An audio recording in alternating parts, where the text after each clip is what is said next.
Coba. Udah. Ada rujak, ada beras, daun pandan, Belum. tisu. Oh, amplop tuh ada duitnya? Ini ingatin Om nih biasanya nih. Apa? Oke. Baiklah dewan juri yang kami hormati dalam penampilan dari Elsia Nopriska. Ecclesia Noprista dari SDN 20 Mamba. Tepuk tangan yang meriah. Beras kuning di atas nampan, Cakep. dituang lembut oleh sang ibu. Sang konong pesan tersimpan, lahir selamat, tumbuh berbudi laku. Selamat pagi teman-teman. Dan selamat pagi dewan juri. Apa kabar hari ini? Sudah pasti sehat kan? Perkenalkan, nama saya Ecclesia Novirta.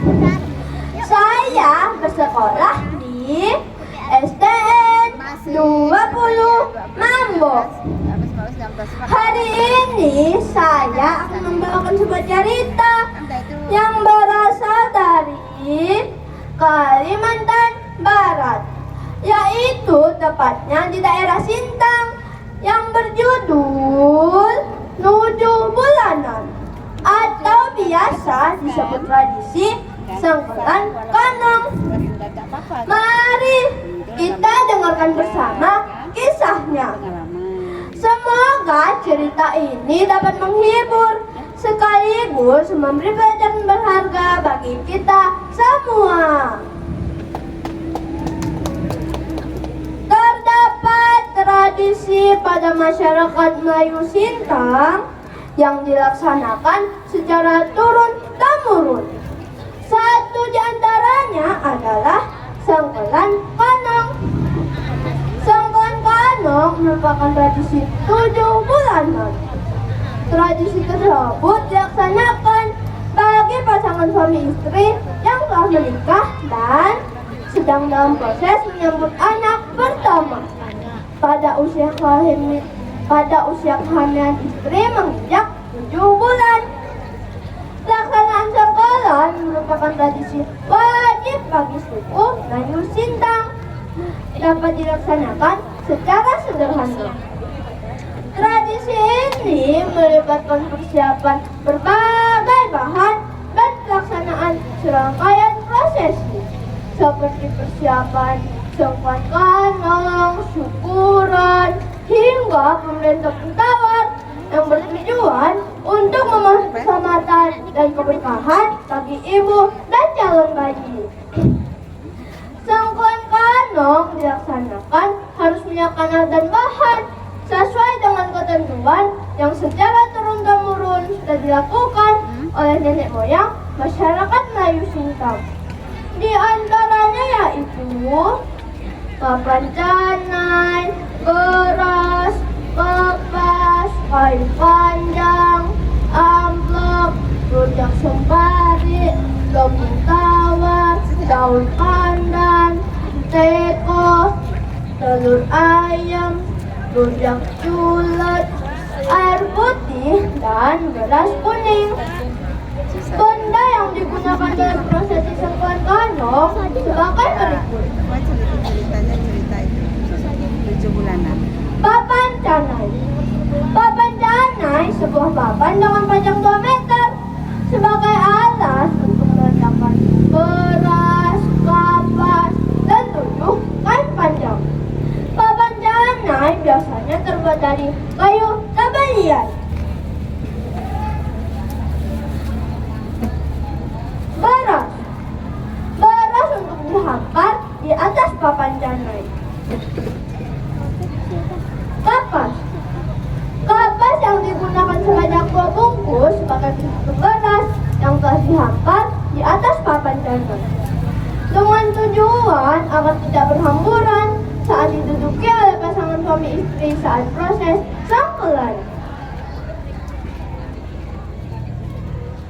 7 lembar kain panjang. 7 lembar kain panjang merupakan kain panjang yang belum dijahit atau belum dibentuk seperti kain sarung, sehingga disebut kain panjang.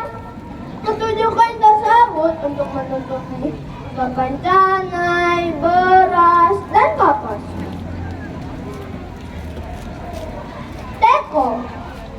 Teko berukuran kecil sebagai wadah air untuk menampung air putih.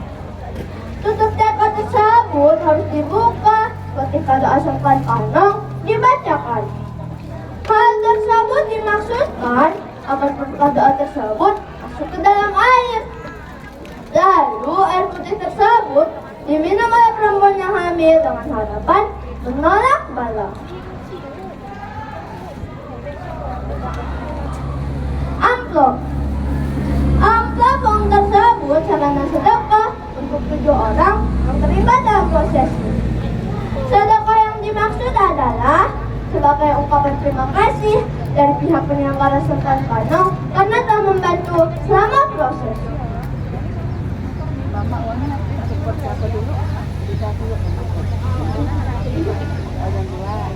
Rujak culet. Rujak culet merupakan rujak biasa yang dicolek dengan sambal terasi. Rujak sempari.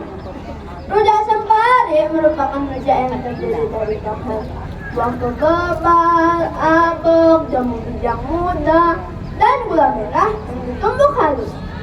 Rujak sempari disuapkan kepada suami istri secara bergantian. Tepung tawar. Tepung tawar adalah tepung yang dilarutkan dengan air dan tanpa tambahan apapun. Tepung tawar dioles dimulai dari suami, dimulai dari mengoles bagian kening, telapak tangan kanan dan kiri, dan jempol kaki kanan dan kiri. Pengolesan menggunakan daun pandan. Air putih. Air putih digunakan sebagai air tolak bala. Beras kuning. Beras kuning yaitu beras yang diwarnai dengan kunyit untuk ditaburi kepada suami istri yang disengkulan. Daun pandan. Daun pandan sebagai media untuk mengoles tepung tawar ke perempuan yang hamil. Telur ayam. Telur ayam yang sudah dimasukkan ke dalam kantong plastik transparan dipecahkan oleh salah seorang pemimpin acara Sultan Kanong di dekat perut perempuan yang hamil. Setelah selesai memecahkan telur ayam, langkah selanjutnya adalah proses ngelinggang. Prosesi ngelinggang hanya diikuti oleh perempuan yang hamil atau istri dan 7 orang yang mengikuti cangkelan. Aba-aba proses ngelinggang dilakukan oleh salah seorang ibu yang terlibat dalam prosesi sambil membacakan serapang. 1, 2, 3, 4, 5, 6, 7. Sido Mali. Lalu semua orang yang ada di dalam kamar tersebut menjawab Mali. Ketika sudah dijawab Mali, maka perempuan yang hamil memelingkan badan ke kanan. Lanjut lagi dengan pembacaan serapah yang kedua dan dijawab. Maka perempuan hamil memberikan badan ke kiri. Dilakukan pembacaan doa selamat dan salawat Nabi, serta diakhiri dengan ibu hamil menerima para undangan sebagai bentuk terima kasih dan memohon doa keselamatan. Sengkelan Kanong merupakan perwujudan rasa syukur atas karunia kehamilan. Prosesi ini bertujuan untuk memohon keselamatan, keberkahan bagi ibu dan calon bayi, dan kelancaran. Prosesi ini bertujuan untuk memohon keselamatan, keberkahan dalam kelancaran dalam persalinan, dan kebahagiaan di masa mendatang. Rasa syukur merupakan perwujudan rasa syukur kepada Tuhan Yang Maha Esa atas karunia kehamilan. Mendoakan agar ibu dan calon bayi senantiasa diberikan kesehatan, kelancaran dalam persalinan, dan kebahagiaan di masa mendatang. Melibatkan keluarga dan masyarakat dalam perayaan ini mempererat hubungan sosial dan rasa kekeluargaan. Prosesi Sengkon Ganong dipimpin dan didampingi oleh ketua kampung atau tokoh adat. Ketua adat yang akan memimpin ritual dan memberikan nasihat-nasihat terkait kehamilan dan persalinan. Demikianlah cerita saya yang berjudul 7 bulanan atau Sengkon Ganong. Dari cerita ini kita dapat belajar untuk selalu bersyukur kepada Tuhan atas nikmat dan rezeki yang diberikan, serta menyayangi keluarga dan menghargai tradisi. Terima kasih kepada Bapak Ibu Dewan Juri, guru-guru, teman-teman, serta semua yang telah mendengarkan cerita saya. Semoga cerita ini dapat memberi pelajaran berharga bagi kita semua. Penonton! Sebelum saya menutup cerita ini, saya ada pantun nih. Nanti jawab cakep ya. Kembang sentaman harum mewangi. Cakep. Siraman suci tanda kasih sayang. Cakep. Tradisi leluhur tetap dihormati agar budaya tak pernah hilang. Terima kasih dan salam sejahtera bagi kita semua. Oke, situ dulu. Ngapain kamu? Eklesia. Betul nggak nyebutinnya? Cakep. Yes. Rujak, Ini rujak. tinggal. Ini tinggal. Apa itu telur? Ya Allah, telur aja sebutin kok. Malu loh. Juga malu. ngambil punya siapa? Siapa yang Punya buat Mama. rujaknya? Lu guru kan? Takut dia. Mama takut dia. Tadi kan mau pergi, bereskanlah dulu. Bu gurunya. Ah, Oke. ini anak ini